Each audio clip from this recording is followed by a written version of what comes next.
walking the fields for hours now trying to find this place, and we nearly gave up a few times. I'm really glad we didn't.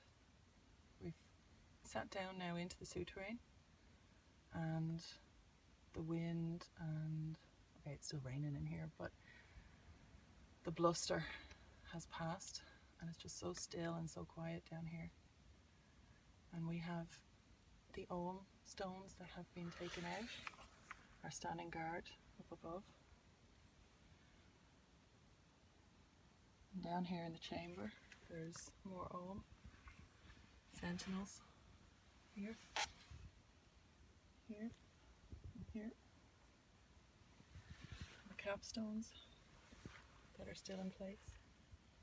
There's just Ogham carving everywhere and it's really clear.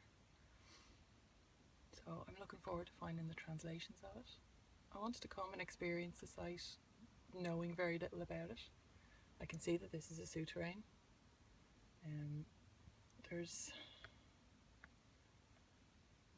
I don't think it's a burial place. I don't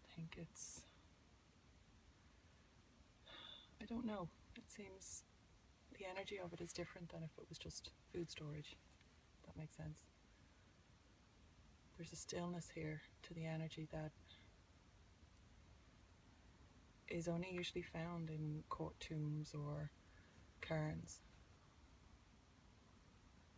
So maybe this was a cairn chamber that was made into a souterrain at a later time. It feels like a ritual place though.